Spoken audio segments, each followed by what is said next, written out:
2, 3. Hello and welcome back to the Mix of Music Podcast. I'm your host, Dee Kei, and today with me, as always, Lu, Gundam style Moreno. Oppa Gangnam Lu, I think. I don't know, maybe, because there was also, what was the show called? Gundam, was it just Gundam? I was thinking of Gundam, and then I went to, like, with the battle suits, like the Gundam warriors. Yeah, that's what I was thinking. And then I went to Style, and then I was like, oh, that's the Korean dude. I mean, could we combine them? Yeah, you're like a Oppa mecha. Gangnam Pew? Like, pew pew! I don't know. That's a terrible idea. Welcome to Mix of Music Podcast, where we combine cultures that should not be combined. I'm kidding. Or maybe they should be combined. Maybe they should. Somebody should draw this and just email it to us. Oh my gosh, this is why we're engineers, because we're just kidding. I'm kidding. No, tease. Leave us to the math, not the creativity. No, are you kidding me? That's the most creative thing we've ever done. That's a good creative exercise. And this is a good episode. I wanted to bring up something. And I want to be very touch and feel with this, and whoa. I want to be very careful with how I say this, because this was a personal experience, and I don't want it to be personal, and for anybody to take this personally, but I think that there's something to learn about this.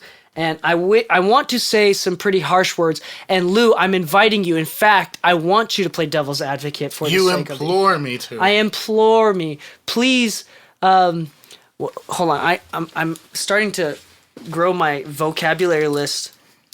Please be the recalcitrant child, which means rebellious attitude towards authority. It almost sounds like I got calluses. Please be the guy that we just watched. I don't want to say his name. But so I want you to kind of like rebel and play devil's advocate with me here and try to and you may find that I'm right, but I'm not trying to prove you me right, or anything like that. It's more to open up the dialogue about this, because I'm sure that there's people listening that feel strongly towards what I'm saying, but also will disagree with what I'm saying. So I want to level the playing field here.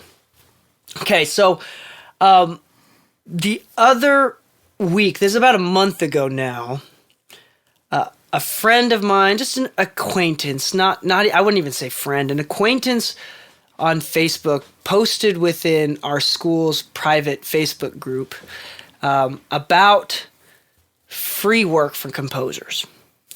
Now, to preface it, it's like it was free work, and then when asked about getting credits on the back end, whether through royalties or just getting your name on it, she was pretty shady about it. And this was nothing to her fault, right? It was more like the people that she was trying to get to work for were being shady about it. And maybe she just didn't know. So I want to say that, right? To make sure that we're on the same page. The post was taken down by one of the professors. And then the professor in response posted. It was emotional, to say the least. Emotionally stated things along the lines of that he's tired of people devaluing composers, our jobs, our industry, and how everybody else is being paid on set before the audio and music team, and how he's tired that we're the last of priority, the audio music world. And he doesn't want to promote. He took down the post because he doesn't want to promote this idea of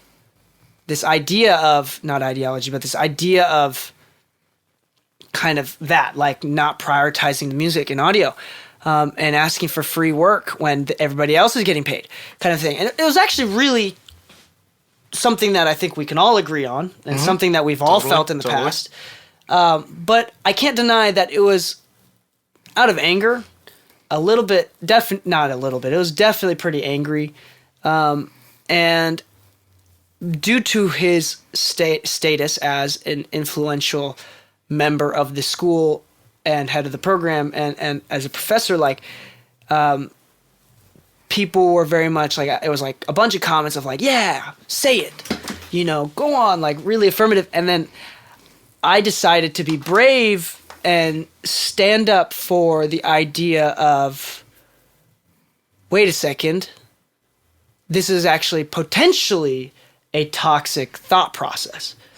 To now, other than, we can talk about victim mentality and how that's not useful, but beyond that, like, to avoid free work kind of pushes the agenda of pride and doesn't really allow people to grow. Because in my mind, and this is a gentle balance, so I basically shut down his idea. And I even stated, like, I'm going to try to be brave about this because nobody else is saying this, but I know other people agree with me. In fact, I talked to one or two other fellow colleagues of mine and about it that were also in the group, and it just kind of rubbed us wrong in the same in one way or another. And so it came down to there's a large thread and another thread about the idea of free work and when that's important or when that's bad, and I want to talk about that in this episode. So here's my argument that I want to propose, and I want you to find flaws in this argument. Okay. Or maybe even if you agree with me, I want you to be that really bad argument for the sake of entertainment. All right. So like at least just try to argue with me. Try to find flaws. I don't know about a spoonful of peanut butter. I don't know. They do this on news all the time where they find opposing people that, like, they're obviously not qualified. Don't believe it at all, but they have to do it for the sake of entertainment and for viewership. And it's hilarious. And both ways. Sorry, I'm not.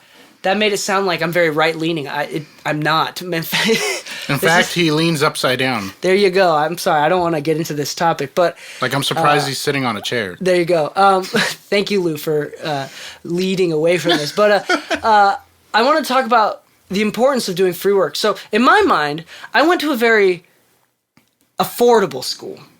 Actually voted #1 in the nation for most value because it's extremely cheap. We're talking like $3,000 a semester, if that, for a high-level music program.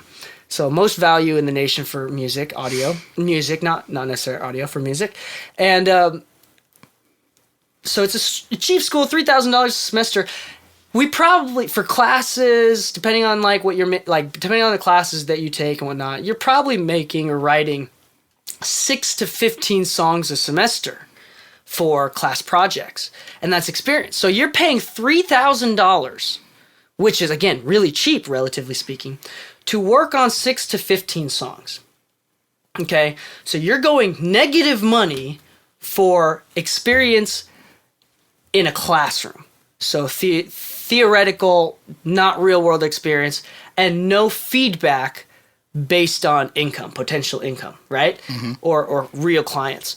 And in my mind, the way that I see free work, even if it was a bad opportunity that you regret later, I think to learn the lesson of you shouldn't do free work is still worth doing free work. In fact, I would even dare to say that if I learned that the dangers of doing free work for ungrateful people, if I learned that lesson and made that mistake now versus 5 years ago, it would hurt me much, much more and deeper now. So if I was able to learn that lesson even 5 years before that, so 10 years ago, I would even be willing to pay about $6,000 to $10,000 to learn that lesson the hard way, because that's how much money I probably would have saved had I learned that lesson earlier. Does that make sense? And more importantly, if I do free work, I'm not doing negative money. I'm not paying someone, but I'm actually getting real world experience. Okay. So this concept of, so two things, the concept of burning your hand on the stove, I believe, is it, okay, so let me ask you this. Is it better for a parent to teach a child to be safe or to teach them to be strong? So the first one is that a false dichotomy? Is that a false binary? Is it one or the other? I'm assuming that you help a child to be safe and you teach them to be strong are opposites and you have to choose. I know that's not the case. There's a lot of gray area, but let's assume that it is a two-choice decision, right? Would you rather have your child be safe or would you rather have them be strong? Be strong. I mean, everything that we do in our career, is this not the riskiest career to jump into? Yeah, absolutely. So, and I'm just gonna be honest, I love the fact that I chose this. I know I could be making more money as a doctor, but I really don't give a shit about somebody else's heart. And this goes into a whole nother like psychology thing where like creatives have to be creative or they die. Like that's a psychological truth. Like I don't know a creative surgeon. Like I mean, not die, you know, not literally, but emotionally, just are not fulfilled. Creatives have to be creative, and I don't care if you like him for his political beliefs or not. It doesn't matter. I like him for his studies. Jordan Peterson talks about the importance of creative to continually be creative. Like he has a lot of seminars on creativity and how that affects the mind and how that affects society and how important creatives are and how bad they are creating income, statistically speaking. But going back to this idea of the child burning his hand on the stove, their hand on the stove, right? I hate to say it, especially as a parent of 2 kids myself. It kills me to see my son burn his hand on the stove. But I know for a fact that he now has the most intrinsic motivation to never again touch his hand on the stove than the kid that never was rebellious enough to try. He might be smarter because he was able to learn the lessons from somebody else's experience. But the fact that my son now is able to say, yo, that stove is hot, can now teach the next generation and more people around him from personal experience, but as well as have a deeper understanding of what hot means. What a burn feels like and what the consequences are. So in my mind, I think free work in the sense of, because we've talked about free work for like income and like gaining clientele, but I'm talking about experience. In my mind, I see school as you're paying money, going negative money for non-real world experience. Hopefully, right? Oh, I mean, like, hopefully you have some real world that turns into real world experience. Hopefully they get you an internship. Right, exactly, which is huge for audio programs, right? But I would argue that, unlike the argument that the professor posted in the group, that I think free work, whether it's actually beneficial to the person doing it, is very much necessary for their personal career development and human growth. What do you think? I think it's true. Now you're supposed to argue with No. Hold on. I think it's true. I think it's ultimately necessary. I mean, I'd be lying if I didn't say I'm doing free work right now. 10, 11 years into this industry, I'm mixing Jalen Rance's album. You know, all because I believe in the guy. But there's a difference between doing free work because you do not value or believe in yourself enough and doing free work because you believe in a project. And I think that's where that gray area really exists. Why are you doing it for free? Do you have so little doubt in yourself at this moment that you did not think to even ask for a payment? That is that's a good point. Thank you, Lou. What is the question that you said? Why? Yeah, why? So what are some examples of some good reasons to do free work and some bad examples? Well, as I mentioned, I'll use Jalen as the example. I've known Jalen... Which is an artist that you're working with right now. Yeah, Jalen Rance, really awesome guy. I believe he's got a few, maybe like 3 or 4 songs on Spotify or somewhere. I know when I heard them there, I was like, damn, who is this guy? Then I heard some of the stuff that they were working on for the album. And to be honest, I was extremely flattered when he hit me up and said, like, I really would rather you mix it. Didn't hear anything for like a month. Then his manager, Alex, hits me up. And Alex is the owner of the sister studio down the street from us, Forever the Family. But the funny thing is this. I know he didn't have a budget. His manager hit me up and said, hey, I don't know how we can pay you. I can maybe give you certain products. I can maybe try to pay you back and like using our studio for free. Respectfully. Yeah, exactly. He didn't say, I don't have money, screw you. He said, what can we do to make this work? Yes. And I said, you know what? I would rather bet on the album because I believe in the artist. I believe in the team. I believe in what they're doing and how they work. And because of that, I'm willing to do it for quote-unquote free. Now, I am getting points on the back end, but because they learn to value who I am now, here's the funny thing. I have done like some free touch-ups for them. You know that we take care of their studio, so we obviously have a level of respect for each other. if you do not have some sort of communication or some kind of respect for the people that you are working with or they for you, then if you're doing it for free because they just don't have a budget and you're just trying to get out there, but they don't exactly respect what you're doing for them, why are you doing it? Like, sure, you could try to do it for experience and you could try to do it to not go negative in the ability to grow your skills, but you could also do that with your friends who do respect you and your time. But a good reason to do something for free is if you're trying to move your career forward. I really like Dylan's music. I hope you guys listen to his album. But even if it didn't do well, I did it because I believe in the project.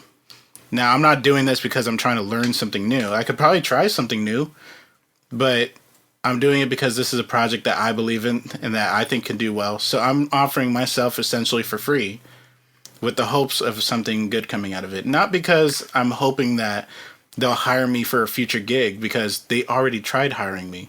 We just worked out a different deal.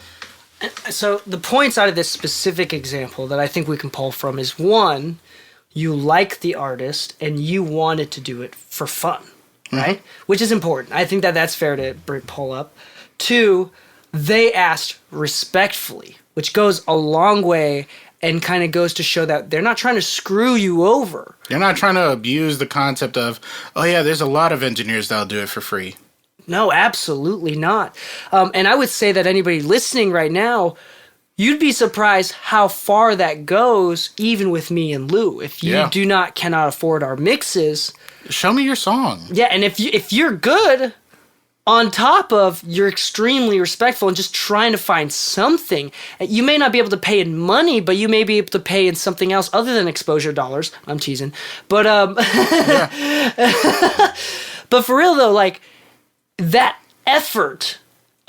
There's this word that we use in Japanese all the time. It's a couple things like kyotsuka, which is like kyotsuka in Japanese is kind of like to kind of pay attention and to walk on eggshells, but that has a negative connotation in English, but more like to basically use your common sense around people and to try to show people with words or with feeling that you respect their time, their thoughts, their personal agency, right? And would that tie into kimochi? Kimochi is feeling, right? Mm-hmm. So it's the feeling. So if you say something, right, it's not enough to say, I'm going to help you wash the dishes. It's not enough for me to say to my wife, I'm going to wash the dishes. It's more important for me to tell my wife, I'm going to wash the dishes because I want to wash the dishes. And I don't have to vocalize that I want to. But if I say I'm going to wash the dishes and like look like I hate it the entire time, then it may not have, the kimochi wasn't there, the feeling wasn't there. So you just did it to do it. Yeah, and maybe that wasn't actually helpful for our relationship at all. It may have had negative consequence, right? So, but I mean, this idea of, so he was very respectful. That's the second thing, right? Yeah. I would say the third thing is that it wasn't for free. You are taking a percentage. It is, but the reality is I'm betting on something where even if it makes no money, I have no regret in doing it. Yeah. Absolutely. And that's really important. Here's the thing. I believe everybody should be paid. I feel like everybody should be credited. There's so many issues in this industry that we can talk for days about. But the reality is this. If you work on something, do you the best that you can no matter how much money you get paid. But you always try to get something, because the concept of free being bad is when you didn't at least try to get something in exchange, whether it's credit, whether it's some points, whether it's... If somebody offers to wash your car... For reals, though. Yeah. To be honest, I had somebody offer to clean my studio for a week in exchange for a mix and master for 3 songs. I did the 3 songs, and I did not ask him to clean. Because he actually showed up to clean on the first day. Because that kimochi... I looked at him, I'm like, dude, my studio's already clean. We keep it immaculate all the time. Thank you to our staff. But the reality is, I don't need you to clean it. But the fact that you literally showed up with a broom and a mop... And you were serious, and that's the thing too, is like, if you're going to use this, especially as a listener that's trying to use this as a technique, it is extremely important to not just speak it. Like, you have to be ready and expect nothing in return. Yeah. And when you have that feeling, it's funny because... If you actually believe it, then when you say it, the listener can feel it. Yeah. And have you ever said I love you and you kind of held back on it? Have you? I'm sure you have at some point. My point is this. Don't tell somebody like, hey, I really like your mixes, this and that. Like, I could do something for you, this and that. We don't care what you can do is the majority of the reality. Like, we get promised things all the time. And whether you're an artist that says, hey, we want to use your song for our YouTube channel. Like, we really love it. Like, we can't afford to pay you anything. It's like, well, what can we do? Because the reality is the concept of wanting to return the favor or return the I guess, the action, if you want to call it that, like, hey, please do me this favor. I can do these favors in exchange. The fact that you say more of how can I help you means a lot more than most people think. Yeah, and I think there's a lot of really, I think that's a perfect example of, with Jalen, of a good time to do free work. Now, let's talk about some bad times. Okay, so I have had people who call me and say, hey, I got this project. We really don't have a budget, but we just need it mixed. Like, it doesn't have to be anything cool. It doesn't have to be anything crazy. And if you can, like, we just need it by tomorrow. Okay, who's on the project? Oh, well, it doesn't really matter who's on the project. It's like, red flags already. So you don't want to tell me who's involved. You don't really want to give me some time to do it, and you want me to do it with urgency. So, why didn't you have somebody else in your team do it? A lot of these people that ask me for these kind of things tend to already have the person that recorded it. Why didn't the person recording it agree to just mix it themselves? I think that's an immediate red flag when someone says that they have a schedule and they push you harder. Usually people with respect that aren't trying to take advantage of you, even if they have a schedule, will be really flexible in the sense that, like, yo, I'm going to let you know, the first thing I'm going to tell you is that this is on a schedule and that I don't want to intrude on your time. So please, like, you can say no. Yeah. But I mean, this is on a schedule. That's very respectful. And that comes across well. But if someone says, like, tells you that it's on a schedule and tries to sweep it on the, like, no, that's a red flag. And that may hurt you. Yeah. But again, going back to my previous conversation, maybe it's time to get hurt if you've never been hurt before, because you're going to really feel that, and it's better to do it now than later. Is it safe to say that it's a good idea to do free work to still... Actually, you know what? What? When is it a good idea to do free work? It's when you haven't experienced enough. You'd be surprised how much of the negative side of our industry you could experience when you do work with people who only expect free work. When you hear the concept of, oh, once we start making money, I'll pay you. Once we start this, once we start that, which is never really a bad thing. It's not a bad promise to take in consideration, but there's a lot of people who promise it all the time. And it's a good idea to start learning how to pick up on these personalities, how to pick up on the conversation types and things of that nature. So if you're going to do free work, just to put it on Craigslist, put it on OfferUp, on Facebook Marketplace, like free mix, you'd be surprised. Like, there's a lot of really grateful people out there. But there's also a lot of people who, once they get that one free mix or they ask you to do that one extra step that you never agreed to, if you give them an inch, they'll try to take a mile. It's a good idea to try to learn from these experiences on how to communicate, how to move better. Because if you've never experienced a bad situation, you don't know how to move in a bad situation. Yeah, and I think this is, and as we kind of end the episode here, my big argument is that I do think one of the main attributes that have made Lu and I successful to a relative degree, whatever that is. Maybe from your perspective, if you're younger, we seem to be it doesn't matter, right? Relatively successful. I would say a big major portion of that is our amount of resilience. The fact that we can have tsunamis of stress and pressure hit us and we will stand our ground. We are deeply rooted in the love and passion for the work. Oh, yeah. And part of it is from ignorance, because we don't know what's around us in the deep seas and what's in the tsunami waves. But I would say a lot of it has come from me and Lu have been burned more than anybody else, has made mistakes more than anybody else. And if you avoid making mistakes, you're doing yourself a disservice by lowering your resilience. And so that's the point that I think I'm trying to make is not necessarily about free work, like, because we talked about that for income, building clientele, blah, blah, blah, whatever. But I would say in the sense of like humility and for learning. If your purpose is to learn and to grow, good or bad, if you don't know, if you like the project, I would just base it off of that. Yeah. Are you trying to be a film composer? Then maybe you should take that film composer gig. It wouldn't make sense for me or Lou to take that film composer gig, even if we were inexperienced. It wouldn't, because that's not what we're trying to do. But if it is something that you'd at least like to do or gain some experience and learn more about, I would love to volunteer with a psychologist or psychiatrist. I would love to do that. That's something that I personally have some interest in, would love to learn about. But I don't think that it necessarily has to be something with your career, but I think that experience, getting burned, making mistakes is a huge part of the educational process, and that intelligent people that want to continue to grow to throw away their ignorance bit by bit, piece by piece over time, has to be open to making mistakes. Yeah. And that may include accidentally picking up a bad session.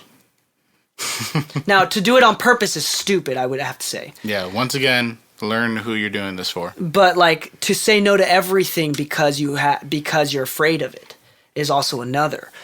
I mean, I guarantee both of us, we don't have that much time left, but I guarantee both of us have had free sessions or unpaid sessions.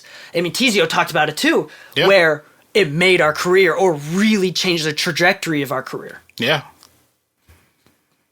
No, you're right. Absolutely. So, was that... This could be useful, this could not be useful, but the reality is this. Nonetheless, if you choose to do free work, honestly do it. It can only help you. It can only help you. You don't go into debt going to school to do the same work you would have done. The only difference between going to school and doing free work is though you do go in the negative for the amount of songs that you're writing per semester, you also have somebody whose job it is to make sure you learn. Your client will not tell you how to correct your issue. They will huge. They will only expect you to correct it yourself. So, take an internship. That's a worthwhile free work.